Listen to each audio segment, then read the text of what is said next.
नमस्कार, मैं हूँ संजय शर्मा। आप देख रहे हैं 4 PM न्यूज़ नेटवर्क। मुंबई में हूँ, यहाँ की महाराष्ट्र की राजनीति का जायका ले रहा हूँ, लोगों से मिल रहा हूँ, समझने की कोशिश कर रहा हूँ कि महाराष्ट्र के संदेशे क्या हैं, आपको जल्दी बताऊँगा, सुनवाऊँगा। मैंने सोचा कि अब यहाँ पे आया हूँ तो कुछ बड़े अर्थशास्त्रियों से या जो भारत से बाहर हैं, उनसे भी संपर्क करूँ तो मेरे संपर्क में विकास गंभीर जी आए। लंदन में हैं और बहुत सालों तक उन्होंने फ्रेंच बैंक को इंडिया में प्रतिनिधित्व किया है। वो मतलब एक तरह के सबसे बड़े अफ़सर रहे हैं फ्रेंच बैंक के भारत में। आजकल लंदन में हैं और बैंकिंग के हेड हैं। तो वो बैंकिंग के समूह से कई दुनिया के कई देशों में लगातार वो काम कर रहे हैं। तो मैंने उनसे समय माँगा, मैंने कहा कि भारत में कारण क्या है कि जितना कर्ज़ा हमने 2014 तक लिया आज़ादी के बाद से, उससे कई गुना कर्ज़ा पिछले 9 सालों में हमारे प्रधानमंत्री जी ले चुके हैं। एक मैं फ़िलॉसफ़ी का स्टूडेंट हूँ, हमारे एक चारवाक दर्शन पढ़ाया जाता था। उसमें चारवाक दर्शन में ये था कि जीवन का भरोसा नहीं है। जब तक ज़िंदा हो कर्ज़े ले लेके घी पियो, क्योंकि मर जाओगे फिर पता कुछ नहीं है। तो वो पूरी दुनिया का एक दर्शन है, चारवाक दर्शन कहते हैं उसको, उसमें यही है कि जितना कर्ज़ा जहाँ से मिल सकता है, उतना ले लेके घी पियो। मेरे कहने का मतलब ये नहीं कि दुनिया का सारा कर्ज़ा जो आज़ादी के बाद से इतने सालों में लिया गया 14 से, तो 9 सालों में प्रधानमंत्री जी ले लेके अपने कपड़े बदल रहे हैं, मेरे कहने का मतलब ये नहीं है। लेकिन कई चीज़ें ऐसी हैं जो मुझे समझ में नहीं आती, जैसे 2014 में प्रधानमंत्री जी बने थे तो पहला बजट जो था, उसमें बुलेट ट्रेन का प्रस्ताव रखा गया था। साढ़े 9 साल हो गए, वो बुलेट ट्रेन कहाँ चलती है, किसके घर में घुस जाती है, हमने देखी ही नहीं आज तक। समझ में नहीं आया, हमने लेंस लगा-लगा के कई बार रेल को देखा कि कोई बुलेट ट्रेन तो नहीं आ रही है, लेकिन बुलेट ट्रेन का अता-पता नहीं है। गोदी मीडिया ये पूछने की हिम्मत नहीं करता कि जो पहले बजट में बुलेट ट्रेन का पैसा था, जो रखा गया था, उसकी पटरियाँ कहाँ हैं? कोई इंजन-विंजन आया, नहीं आया? जिस देश ने कर्जा दिया था, क्या कर्जा बुलेट ट्रेन की जगह कहीं और शिफ्ट कर दिया? किसी और कॉर्पोरेट हाउस को दे दिया? तमाम ऐसे बड़े सवाल दिमाग में उमड़ते रहते हैं। फिर मुझे सुषमा स्वराज का लोकसभा का बयान नज़र आता है कि रुपया जितना गिरता है, उतना देश का सम्मान गिरता है, उतना सरकार का मान गिरता है, उतना प्रधानमंत्री का मान गिरता है। तो लगता है कि क्या ये बातें प्रधानमंत्री जी को नहीं पता कि रुपया का जो हाल हो रहा है, वो कभी नहीं हुआ। रुपया इतना गिरा, इतने निचले स्तर पर आज़ादी के बाद से कभी नहीं आया जो अब आ गया है। डॉलर लगातार बढ़ता जा रहा है और रुपया उसके मुकाबले में गिरता जा रहा है। और भारत की कौन-सी ऐसी नीतियाँ होनी चाहिए जो फ़ायदा कर सके? तो लंदन से मुझे विकास गंभीर जी ने समय दिया। आप सुनिएगा, बड़े अच्छे विचार हैं उनके, चूँकि बैंकिंग सेक्टर में पूरी ज़िंदगी गुज़ारी है उन्होंने और भारत में भी एक बड़े बैंक के वो हेड रहे हैं, तो उनके पास कुछ आइडिया हैं, कुछ विचार हैं। लंदन से हम लोगों ने बातचीत करी, मैं उनके पास ले चलता हूँ। रिक्वेस्ट करूँगा चैनल को जॉइन ज़रूर करिएगा, सब्सक्राइब करिएगा, अपनी राय भी बाद में बताइएगा। चलते हैं विकास जी के पास। विकास जी, स्वागत है आपका 4 PM न्यूज़ नेटवर्क में। मैं सौभाग्यशाली हूँ कि लंदन में एक चमकते हुए एक सितारे विकास जी से आज मैं रूबरू हूँ। बैंकिंग क्षेत्र में आपका डंका बजता है, आप और हमें गर्व है कि आप भारतीय होने के साथ वहाँ पे अपना डंका बजा रहे हैं। तो विकास जी, पहले तो शुरुआत के मैं अपने दर्शकों के लिए संक्षिप्त में आपसे भी पूछना चाहूँगा कि आप यहाँ पे भारत में एक फ्रेंच बैंक को हेड कर रहे थे, तो कितने साल पहले गए और इस समय क्या कर रहे हैं? थैंक यू संजय जी, नमस्कार। बहुत-बहुत शुक्रिया मुझे मौका देने के लिए कि मैं आपसे इस तरह से बातचीत कर सकूँ। आपके दर्शकों को भी मेरा नमस्कार। मैं इंडिया में फ्रेंच बैंक हेड करता था 96 से 2000 तक। तो सन 2000 से मैं फिर बाहर हूँ और कुछ मैंने यूएस के भी बैंकों में अभी बोर्ड पे रहा हूँ। उसके बाद से फिर लंदन बेस्ड इन्वेस्टमेंट बैंक और प्राइवेट इक्विटी को बैंक को हेड करता हूँ और कभी लंदन टाइम बिताता हूँ, कभी दूसरे देशों में ट्रैवल भी करता हूँ। हर जगह हम लोग इन्वेस्टमेंट्स करते हैं। ये है मेरा छोटा सा जो काम जिसको मैं कह सकता हूँ। सारी चीज़ आके रुपये पे टिक जाती है विकास जी। रुपया रुपया बढ़ा तो देश बढ़ा।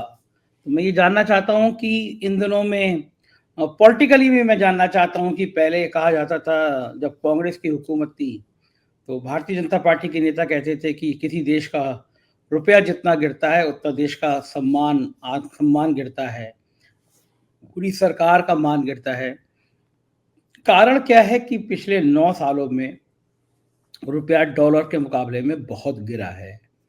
हमारी कर्ज की सीमाएँ बहुत बढ़ गई हैं। जो अभी तक प्राप्त आंकड़े हैं वो ये हैं कि हमने आज़ादी के बाद से 2014 तक जितना कर्जा लिया इतने सालों में, उससे कई गुना कर्जा पिछले 9 सालों में ले लिया। तो ये 2 सवाल मैं पहले आपसे पूछूँगा, फिर बाकी सवालों पे, अर्थव्यवस्था पे आऊँगा कि कारण क्या है, रुपया क्यों गिर रहा है? भारत का मान-सम्मान गिर रहा है क्या? कारण क्या है इसका रुपये के गिरने का? और दूसरा, हमारे सिर पे जो ये कर्जा चढ़ता चला जा रहा है, एक बैंकिंग के हेड के नाते से दुनिया में इसका क्या इम्पैक्ट होता है? आपने आपने काफ़ी सारे इकोनॉमिक्स के सवालों को आपस में मिक्स करके पूछा है। मैं कोई इकोनॉमिस्ट नहीं हूँ, मैं ना ही कोई करेंसी स्पेशलिस्ट हूँ, जैसे जैसे कि मेरे मेरे प्रोफ़ेशन में माना जाता है।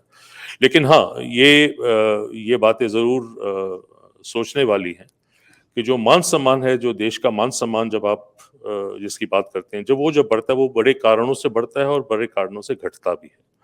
लेकिन हम अगर खाली अर्थव्यवस्था की बात करें, तो अर्थव्यवस्था का मान-सम्मान अलग है। जब जब हम ये कहते हैं कि डॉलर से रुपया जो है वो डॉलर के मुकाबले में घट गया या रुपया डॉलर के मुकाबले में बढ़ गया, उससे मुझे लगता नहीं कि कोई मान-सम्मान में कोई ख़ास फ़र्क पड़ता है, क्योंकि ये बिल्कुल एक प्योर बिज़नेस और कमर्शियल मामला है। अगर रुपया बढ़ता है, तो बहुत अच्छी बात है, आप लोग इम्पोर्ट ज़्यादा कर सकते हैं इंडिया में, आप हिंदुस्तानी लोग बाहर जाके पैसा बहुत खर्च सकते हैं, टूरिज़्म बाहर का बढ़ता है। और अगर रुपए की वैल्यू घटती है और डॉलर की वैल्यू बढ़ती है, तो बहुत बड़े इकोनॉमिक झटके लगते हैं हिंदुस्तान के अंदर। ये मेरा मानना है। क्यों? क्योंकि अभी भी आज भी जो मेजर जो चीज़ें हैं, वो सारी इम्पोर्ट होती हैं। हम लोग ऑयल बहुत इम्पोर्ट करते हैं इंडिया में।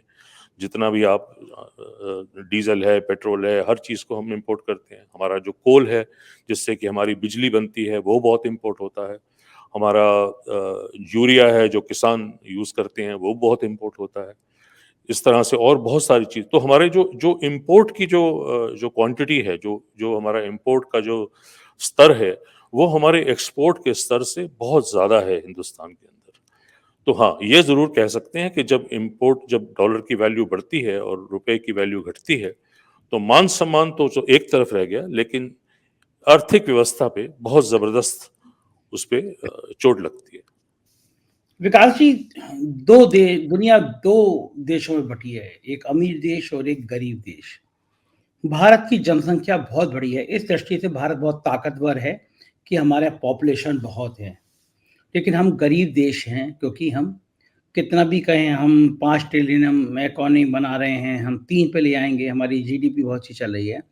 लेकिन देश की हकीकत ये है कि 80 करोड़ देश में लोग ऐसे हैं, जिनको हमको 2 वक़्त का अनाज देना पड़ रहा है, राशन देना पड़ रहा है, क्योंकि उनके पास में खाने के पैसे नहीं हैं, उनकी जीविका नहीं है। आज़ादी के बाद से सबसे ज़्यादा बेरोज़गारी झेल रहा है भारत। तो आप एक बैंकिंग सेक्टर में, आर्थिक सेक्टर में होने के नाते से इस नज़रिए को कैसे देखते हैं, और क्या स आपके पास विकल्प है कि भारत गरीब देशों से अमीर देशों के रूप में चला जाए, कन्वर्ट हो जाए? कोई प्लानिंग आपके दिमाग में रहती है कि ये कर दे भारत तो ऐसा हो जाएगा?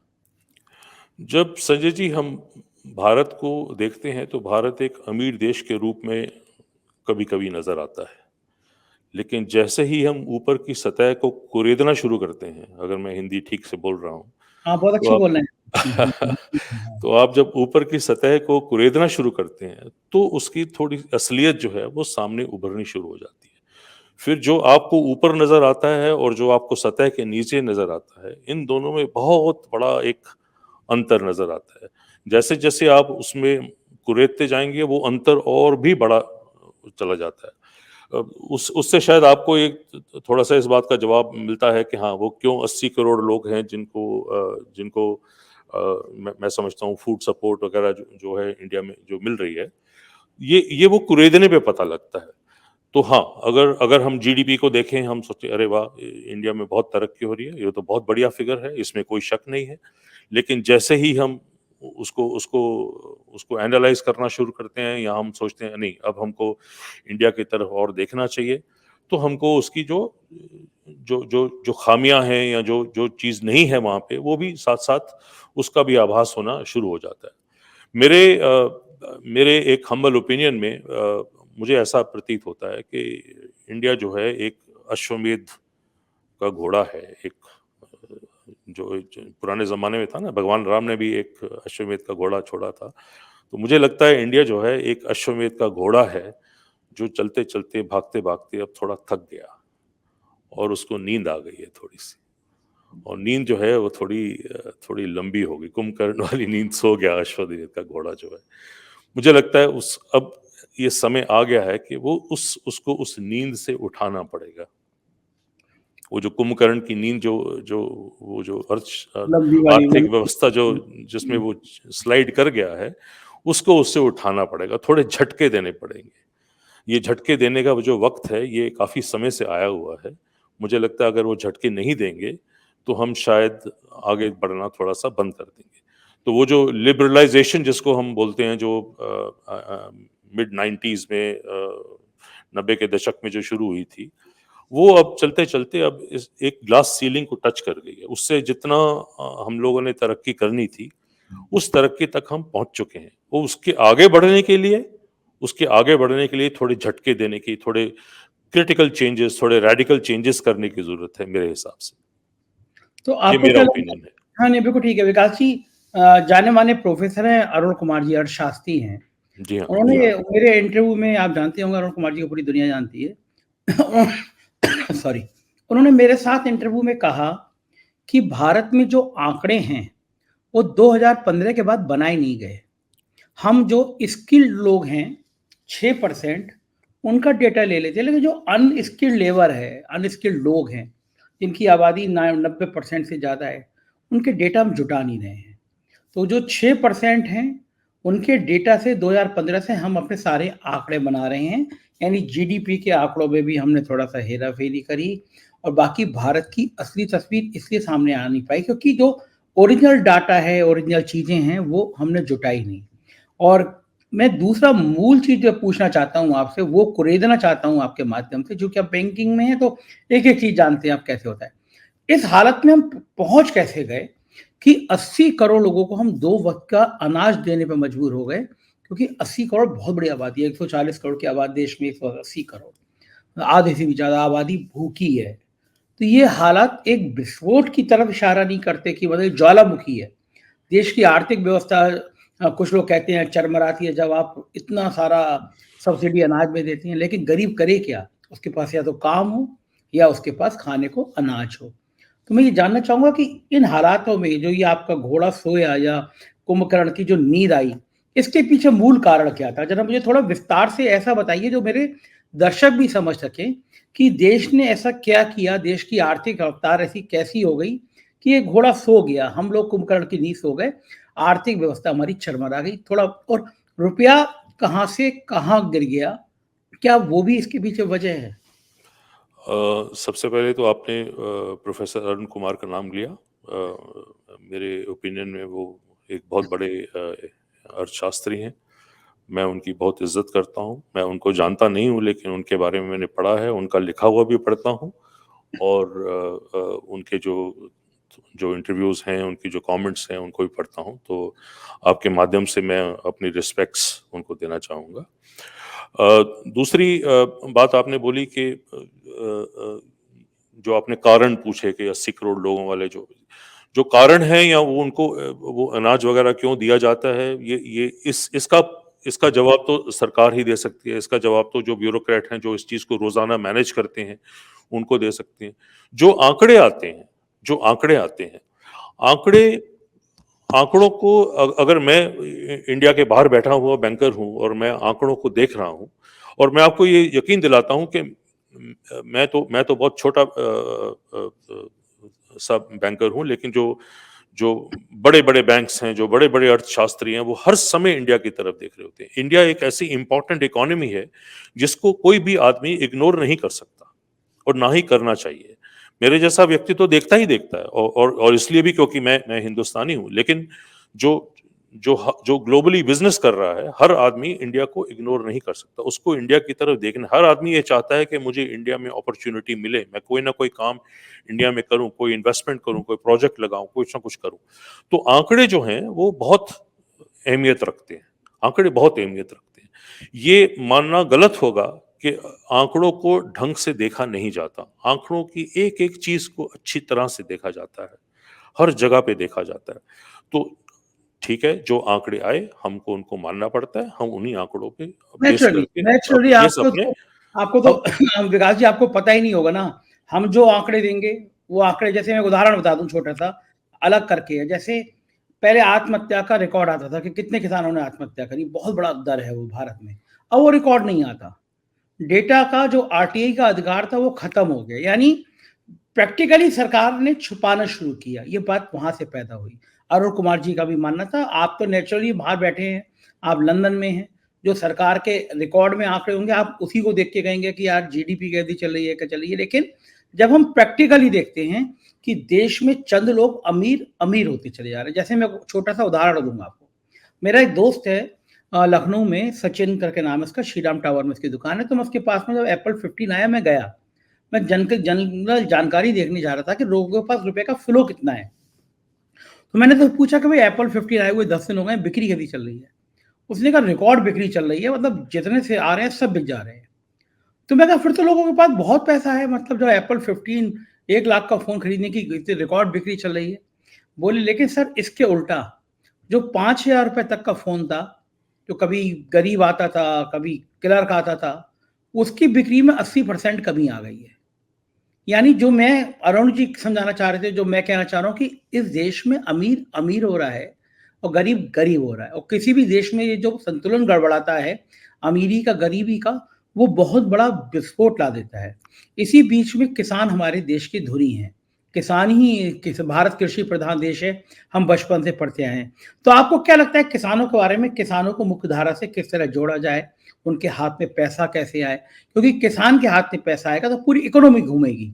तो उसके लिए आप क्या सोचते हैं? तो जैसा मैंने आपको संजय जी पहले बोला था कि वो जो घोड़ा जो कुंभकर्ण की नींद सो गया है, उसको जगाने के लिए कुछ झटके देने की ज़रूरत है।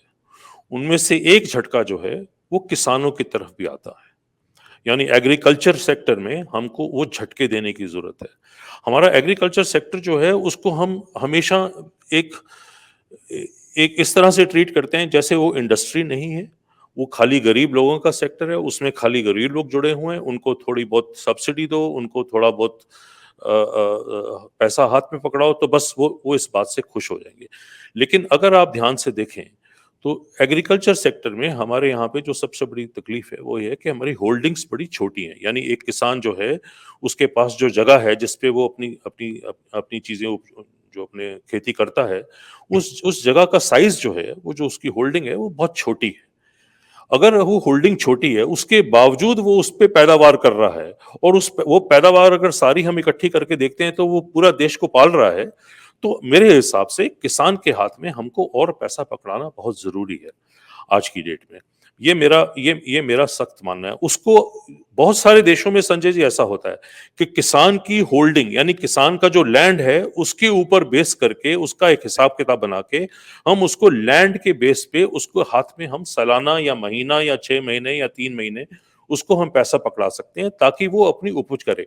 अगर मान लीजिए किसी के पास अब हिंदुस्तान में ज़्यादातर 2 साइकिल होती हैं क्रॉप्स की, खेती की, एक खरीफ और एक रबी। कई ऐसे देश हैं जहाँ पे 3 साइकिल भी होती हैं, तो वहाँ पे 3 बार किसान को पैसा पकड़ाया जाता है। हमारे केस में अगर अगर 2 बार पकड़ाया जाएगा, तो वो 2 बार में खेत मज़दूर को भी अपने यहाँ पे काम देगा, उनके भी परिवार चलेंगे, उसका भी परिवार चलेगा, प्लस वो जो वहाँ पे बोएगा, वो भी सरकार जिस तरह से खरीदती है या जो भी उसका मैकेनिज़्म है आजकल उसके बारे में बहुत बातचीत हो रही है, वो अगर उस तरफ ध्यान दिया जाएगा, हमको किसान के ऊपर पैसा पकड़ाने के अलावा उसके ऊपर ट्रस्ट करना बहुत ज़रूरी है। हम ये सोचे नहीं हमने किसान को पैसा दिया और वो पैसा लेके भाग जाएगा या हमने उसको कोई सहूलियत दी और वो सहूलियत लेके भाग जाएगा, नहीं। उसको हमको ट्रस्ट करके एक बार अगर उसको देखें, उसको हाथ में हम पैसा पकड़ाएँ, मनरेगा में पकड़ाते हैं ना पैसा, जो आदमी जो जो मज़दूर है उसके हाथ में पैसा पकड़ा रहे हैं ना, ऐसे ही किसान के हाथ में भी अगर हम पैसा पकड़ाएँ, तो मेरा ये मानना है कि अगर होल्डिंग के बेसिस पे किसान के हाथ में पैसा पकड़ाया जाए, तो उसकी उसकी उसकी तरक्की होना लाज़मी है। उसको आप ये एक छोटा-सा स्टेप है जो हम किसान की तरफ ले सकते हैं। जैसे-जैसे हम आज बातचीत को और आगे बढ़ाएँगे, मैं किसानों की तरफ बार-बार आता रहूँगा। हम और भी चीज़ें हैं जिससे किसानों को लिंक कर सकते हैं। मैं तो इस हक में भी हूँ कि हम डॉलर को भी किसान से लिंक कर सकते हैं। वो किसान कैसे? वो कैसे? अब जो किसान है, किसान, देखिए किसान यूरिया यूज करता है। अब किसान को तो नहीं पता ना कि यूरिया सारी इंपोर्ट होती है इंडिया में। ठीक बात है। तो अगर किसान इस्तेमाल यूरिया कर रहा है, वो भी तो डॉलर खर्च रहा है ना, चाहे वो रुपए में डेजिग्नेटेड है, लेकिन खर्च तो वो डॉलर है। आप अपने घर में लाइट जलाते हैं, जब बटन को दबाते हैं, और तो आप डॉलर खर्च रहे हैं। आप अपनी गाड़ी का इंजन स्टार्ट करते हैं, जब पेट्रोल से गाड़ी चलाते हैं, तो आप डॉलर खर्च रहे हैं। क्यों? क्योंकि मेजॉरिटी ऑफ द इंपोर्ट जो है इंडिया में, वो पेट्रोल का है, वो कोल का है, वो यूरिया का है। ये 3-4 चीजें मिला के 50-60% इंपोर्ट बिल है इंडिया का। तो किसान भी तो उस इकोनॉमी के अंदर जुड़ा हुआ है ना। बिल्कुल जुड़ा। आप उस चीज को इग्नोर नहीं कर सकते। लेकिन अगर हम किसान को ये एजुकेशन दें, उसको हम ये ट्यूटर करें, उसको ये सिखाएं कि अगर भैया तेरा खर्चा जो है वो रुपए में नहीं हो रहा, तेरा खर्चा भी डॉलर, तू भी इंडिया के इकोनॉमी की तरफ डॉलर में भी कंट्रीब्यूट कर रहा है, तो क्यों ना उसकी उसकी कमाई को भी उस चीज से जोड़ा जाए। क्यों ना उसकी कमाई को, अगर आप किसानों की कमाई को देखें, पूरे ईस्ट यूरोप में देखें, पूरे यूरोप में देखें, वो ग्लोबल फार्मर्स हैं। आप स्पेन में देखें, आप इटली में देखें, उनकी भी होल्डिंग्स बड़ी छोटी छोटी हैं, लेकिन वो ग्लोबल फार्मर्स हैं। उनका उनका ऑलिव का एक्सपोर्ट देखें, उनके ऑलिव ऑयल का एक्सपोर्ट देखें, और चीजों के इतनी उनको सब्सिडी मिलती है, इतना सरकारें उनके हाथ में पैसा पकड़ाती हैं, तभी उनकी तरक्की हो पाती है। मेरा तीसरा पॉइंट जो है किसान के बारे में, वो मानना यह है कि किसान जो है वो भी एक नेचुरल रिसोर्स के ऊपर काम करता है। किसान का जो लैंड है वो एक देश का नेचुरल रिसोर्स है। जैसे माइनिंग है, जैसे जैसे खनन जिसको आप बोलते हैं, जैसे माइनिंग है, या जैसे ऑयल है, या जैसे गैस है, या जैसे मेटल्स हैं, जो भी जमीन के नीचे हैं, उसको हम नेचुरल रिसोर्स मानते हैं।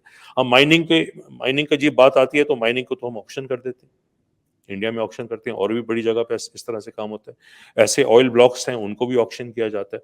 तो हम क्यों ना किसान की लैंड को एज नेचुरल रिसोर्स ट्रीट करके उसको भी सेम फाइनेंशियल सहूलतें दें जैसे कि हम बाकी इंडस्ट्रीज को देते हैं। अगर हम माइनिंग के लिए बैंकों को कह सकते हैं कि भाई इनको इनको लोन्स दीजिए, या जो माइनिंग कर रहा है उसको लोन दी, तो हम बैंकों को ये क्यों नहीं कह सकते कि किसान को भी लोन दीजिए। अगर हम एग्रीकल्चर को ना एग्रीकल्चर के जैसा ना मान के उसको हम इंडस्ट्री के जैसा क्यों नहीं मान सकते। वहां पे भी तो सेम फॉर्मूला इकोनॉमिक्स का चलता है ना, वहां पे भी तो उसकी कॉस्ट है, वहां पे भी वो पैसा खर्च रहा है अपने प्रोडक्ट को निकालने के लिए, और उसके बाद अपना रेवेन्यू ले रहा है उस प्रोडक्ट को बेचने के लिए।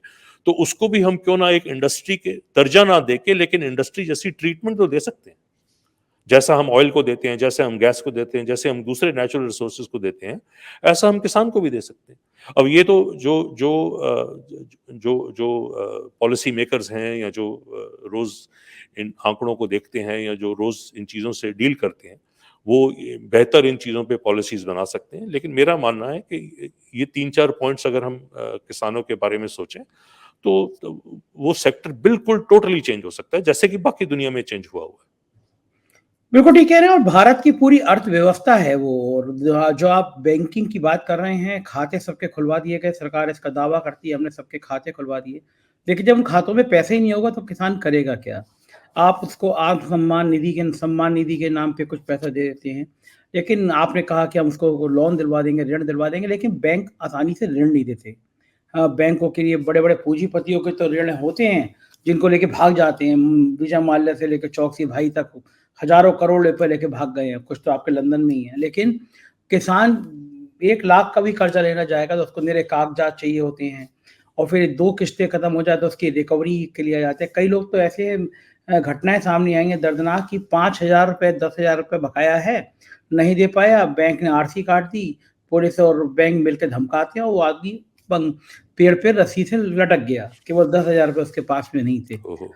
ये जो सुलभ तरीका है किसानों को इंडस्ट्री, आपका तरीका बेहतर समझ में आ रहा है कि आप खेत को भी एक इंडस्ट्री मानें और उसको समाज व्यापार से जोड़ें, तो ये तभी हो सकता है जब आप किसान को बड़ा महत्वपूर्ण समझें कि वो इस देश की रीढ़ है, इस देश की नींव है। एक आखिरी में सवाल गौतम विकास गंभीर जी, विकास जी, क्या मॉडल है जिससे रुपया मजबूत हो जाए? क्योंकि रुपए का अवमूल्यन हमें हर क्षेत्र में पड़ता है, हर जगह पड़ता है। तो आपके पास क्या प्लानिंग है भारत के लिए? आखिरी सवाल। ये आपने बहुत बहुत बहुत अहम सवाल पूछा संजय जी। मुझे लगता है, जैसे मैंने आपको इंडियन इकोनॉमी का को अश्वमेध घोड़े से कंपेयर किया, मुझे लगता है रुपया भी जो है वो भी थक गया है। रुपया को भी बहुत बहुत साल हो गए अब रुपए को इस तरह से ट्रीट करते हुए जैसे कि हम लोग अभी ट्रीट कर रहे हैं। और अगर हमने कुछ रेडिकल चेंजेस ना किए अपने अपने मुद्रास्फीति में या जो जो हमारी करेंसी मैनेजमेंट है, तो हम शायद बिल्कुल ऊपर नहीं उठ पाएंगे। अगर इससे पहले कि मैं आगे बढ़ूं, मैं आपका ध्यान देना चाहूँगा कि जो कुछ कंट्रीज़ हैं जैसे ब्राज़ील है या जैसे टर्की है, वहाँ पे आर्थिक हालात इतने ख़राब हुए कि उनको अपनी करेंसी बदलनी पड़ी। अगर अगर आप इंडिया के आस-पास देखें या पाकिस्तान में देखिए, आज की डेट में कितना बुरा हाल है, बहुत बुरा हाल है। उनका रुपया शायद 300 के या 280 के आस-पास डॉलर का रेट है। कहाँ वो जस्ट थोड़ा-सा पहले 100 भी नहीं होता था, और अब ये हाल है। अगर आप श्रीलंका में देखें, वहाँ क्या हुआ सब जानते हैं। मुझे लगता है कि अब वक़्त आ गया है कि जो रुपया जिसको हम आज की डेट में बस इतना मैनेज करते हैं कि भई आज 80 का हो गया, अब वेट कर रहे हैं 82 का होगा, अब 83 का होगा, 85 का होगा, एटसेट्रा एटसेट्रा। बजाय अब इस तरह की, ये पुराने किस्म की मैनेजमेंट होगी। मुझे लगता है अब एक रुपए को ग्लोबलाइज़ करना बहुत ज़रूरी है, नंबर 1, और दूसरा एक नए रुपए की दरकार है। एक नए रुपए को लाने का ज़रूरी है। मैं इन 2 चीज़ों को आपको समझाना चाहूँगा। ग्लोबलाइजेशन ऑफ रूपी का मतलब क्या है? आज की डेट में जैसे मैंने आपको समझाया कि हम हर चीज़ तो इम्पोर्ट कर रहे हैं इंडिया में, हर चीज़ तो इम्पोर्ट कर रहे हैं। यानी हमारे पास रिज़र्व्स हैं, हमारे पास $600 बिलियन के रिज़र्व्स हैं, हम बड़े कंफर्टेबल रिज़र्व्स हैं। हम उसमें से पैसा खर्चते हैं, हमको आराम से सामान यहाँ पे आ जाता है और हम उसको यहाँ पे कंज़्यूम करते हैं। हमारी इकोनॉमी वो सब कंज़्यूम हो जाता है, हमको इस बात का पता ही नहीं लगता कि रुपए की वैल्यू कहाँ से कहाँ चली गई या नहीं गई। अगर हम ग्लोबलाइज़ करते हैं, यानी आप और मैं या हर आदमी जो आम नागरिक है, उसको इस बात का ध्यान दें कि भई तुम रुपए में खाली डील कर रहे हो, लेकिन एक्चुअली बिज़नेस जो है, जो ट्रांज़ैक्शन जो है, वो डॉलर के साथ कर रहे हो। जैसे मैंने आपको थोड़ी देर पहले भी समझाया था कि आप गाड़ी में पेट्रोल डलवा रहे हो तो डॉलर डॉलर खर्च हुआ है आपका। आपने घर में अपनी लाइट जलाई है तो डॉलर खर्च हुआ है आपका। तो हर चीज़ तो हम मेजॉरिटी ऑफ द एक्सपेंस तो उसमें कर रहे हैं। तो अब ये वक़्त आ गया है कि हम अपनी अर्थव्यवस्था को डॉलराइज़ेशन में ले आएँ। क्या मतलब? यानी अगर हम अपनी कंपनियों को कहें कि भई आप अपने अकाउंट्स साथ में डॉलर में भी बनाना शुरू कर दीजिए। आपको पता लगेगा कि आपकी असली नेट वर्थ क्या है। पूरे यूरोप में जब 1993 में जब जब इकोनॉमिक कम्युनिटी बनी, तब यूरो एग्जिस्ट नहीं करता था संजय जी। यूरो बना 95 में। 93 से लेके 95 तक यूरोप ने हर एक कंट्री को ये बोला कि आप यूरो को as an accounting unit use करिए। आप अपने खाते, आप अपना हर चीज का जो खाता है, चाहे आपका बैंकिंग खाता है, चाहे आपका कंपनी का खाता है, उसको यूरो में लेके आइए, यूरो में अकाउंटिंग करिए। खर्च आप वही पुराना करिए। फ्रांस वाले फ्रैंक यूज कर रहे थे, जर्मनी वाले डॉइच मार्क यूज कर रहे थे, स्पेन वाले पेसेटा यूज कर रहे थे, इटालियन वाले लीरा यूज कर रहे थे। लेकिन अकाउंटिंग उनकी 2 साल तक पूरे यूरोप ने हर एक देश को जो अकाउंटिंग करवाई वो यूरो में करवाई। और पूरे हर एक नागरिक को, हर एक कंपनी को, हर एक बिजनेस को ये पता लगा कि यूरो क्या चीज होती है। वो ग्लोबलाइज हो गए। आज देखिए, यूरो और डॉलर में कोई फर्क नहीं है। Euro one of the top currencies of the world है। 95 से पहले यूरो एग्जिस्ट भी नहीं करता था। हमारे देश में भी ये सेम जरूरत है कि हम अपनी अर्थव्यवस्था को डॉलर के साथ जोड़ें, आम आदमी को डॉलर के साथ जोड़ें। डॉलर तो खैर मैं एक खाली नाम ले रहा हूं, मतलब एक फॉरेन करेंसी के साथ जोड़ें, ताकि उनको पता लगे कि हमारी असली कीमत क्या है। मतलब सरल भाषा में अगर मैं कहूं तो अगर किसी के पास में 10 करोड़ रुपया है, तो वो 10 करोड़ को लगभग 82 रुपए से डिवाइड कर दे, तो जो पैसा बचेगा इसका मतलब उसकी नेटवर्थ वो है। तो आपके कहने ये मेरी नेटवर्थ है। हाँ, तो ये उसमें कुछ चेंज तो नहीं हुआ ना। आपके पास जो पैसा था वहीं का वहीं रहा, लेकिन आप है। ग्लोबलाइज हो गए। आपको ये पता लगा कि भाई एक अमेरिका में जो आदमी रहता है और जो मैं रहता हूँ, मेरी और उसकी नेटवर्क में। नेटवर्थ में क्या फर्क है, पहली बात ये।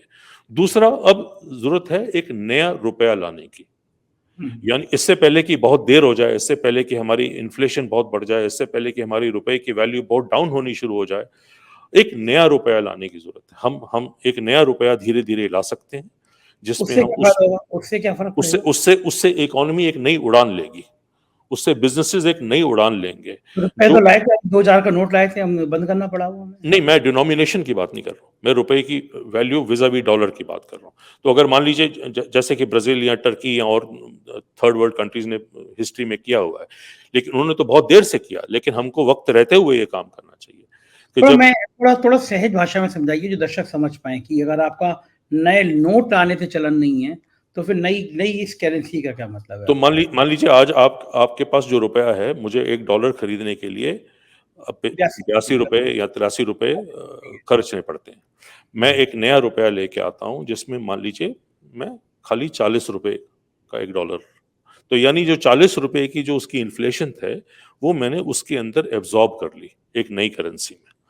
तो आप अगर अगर या मैं एक एग्जांपल दे रहा हूँ आपको, ये तो एक कैलकुलेशन का मामला है कि मैं उसको उसको कैसे करूंगा, मैं उसको 30 रुपए का बनाऊंगा या 20 रुपए का बनाऊंगा, लेकिन मैं एक कैलकुलेशन की बात कर रहा हूँ। तो अगर मान लीजिए मैंने कल को एक नया डॉलर हमारे देश ने निकाल दिया, जैसे चाइना की डुअल करेंसी चलती है, एक एक्सपोर्ट के लिए चलती है, एक उसकी घर के लिए चलती है। तो मान लीजिए मैंने एक नया डॉलर, इंडिया ने एक नया डॉलर निकाल दिया, जिसमें 40 रुपए का $1 है, ये एक नया रुपया निकला है। हाँ, मतलब एक नया रुपया है जो जिसकी नेटवर्थ 40 रुपए की, यानी 40 रुपए जिस का एक नया नोट है, एक तरह का। 40 रुपए का एक नोट है। हाँ, वो उसको आप बिल से मत जोड़े कि वो 2000 का नोट है, इतना नहीं, वो एक स्पेशल नोट है जो 40 रुपए का। अब जो मेरी अर्थव्यवस्था जो बढ़ेगी, अब जो चलेगी, अर्थव्यवस्था अपने आप उस नई वैल्यू से अपने आप को एडजस्ट करना शुरू कर देगी। अगर मैंने आपको यूरोप का थोड़ी देर पहले एग्जांपल दिया था। मान लीजिए वहां पे एक कॉफी का कप जो था, वो पहले 10 फ्रैंक का मिलता था और 7 फ्रैंक का एक यूरो हो गया, तो वो कॉफी का कप अपने आप जंप करके 2 यूरो का मिलने लग गया। तो जब आप आज की डेट में अगर आप एक चीज जो है मार्केट में जाते हैं, एक कॉफी का कप जो है मान लीजिए एक 100 रुपए का खरीदते हैं, वो अपने आप अपनी वैल्यू एडजस्ट करके अब वो नए रुपए के हिसाब से आपको 3 रुपए का मिलना शुरू हो जाएगा। तो समझ गया मैं आपकी बात। ये एक झटका है जो इकोनॉमी को देना जरूरी है। जो जरूरी एक है। हाँ, उससे क्या होगा कि एक तो जीडीपी अपने आप बढ़नी शुरू हो जाती है, जो बिजनेसेस हैं वो अपने आप को ग्लोबलाइज करना अपने आप शुरू हो जाते हैं, और उनको लगता है कि अब हम जो हम इतने टाइम से कैचअप नहीं कर पाए ग्लोबल इकोनॉमी को, उसको हम कैचअप करेंगे, फटाफट कैचअप करेंगे, जैसे कि पूरे यूरोप ने किया उस टाइम पे 1995 में। हाँ, बिल्कुल ठीक है। हाँ, ऐसे ही टर्की ने किया था। टर्की ने तो बिल्कुल कुछ साल पहले ही किया था, ब्राजील ने भी थोड़े साल पहले ही किया था। तो इंडिया को मैंने जैसे आपको बोला कि उसको नींद से उठाने की जो जरूरत है, झटका देने की जो जरूरत है, घोड़े को जगाने की तो जरूरत है। हाँ, तो ये कुछ झटके देने वाले ठीक स्टेप बात हैं। है, और मुझे लगता है कि इस वीडियो को भारत के अर्थशास्त्री और भारत की सरकार के लोग सुनेंगे, समझेंगे, परखेंगे और किसानों को ताकत देंगे। तो आपसे बात करते-करते पता ही नहीं चलता कि कब आधा घंटे से ज़्यादा समय हो गया। बहुत-बहुत शुक्रिया विकास जी, हाँ, आपने इतना समय दिया हमको, भारत के लोगों को बताई। बहुत-बहुत आभार, शुक्रिया। तो ये थे विकास गंभीर जी, बता रहे थे कि भारत में किसानों को उनकी फसल का ही नहीं बल्कि उनका मालिकाना हक के लिए कुछ पैसे देने चाहिए। ये मानना चाहिए कि किसान का खेत भी एक इंडस्ट्री है, लेकिन भारत में तो किसानों पे लठ बजाए जाते हैं, आंसू गैस से गोले छोड़े जाते हैं, सीधी गोली मार दी जाती है। तो भारत में किसानों को इतना मान और सम्मान बड़े मिलेगा, ये कहना बड़ा मुश्किल है, लेकिन हो सकता है विकास जी की बात सही हो। इतना मान सम्मान मिले उनको, हम देखते रहेंगे। आप देखते रहिए 4 पीएम न्यूज़ नेटवर्क, आपका अपना चैनल। बहुत-बहुत शुक्रिया। Thank you.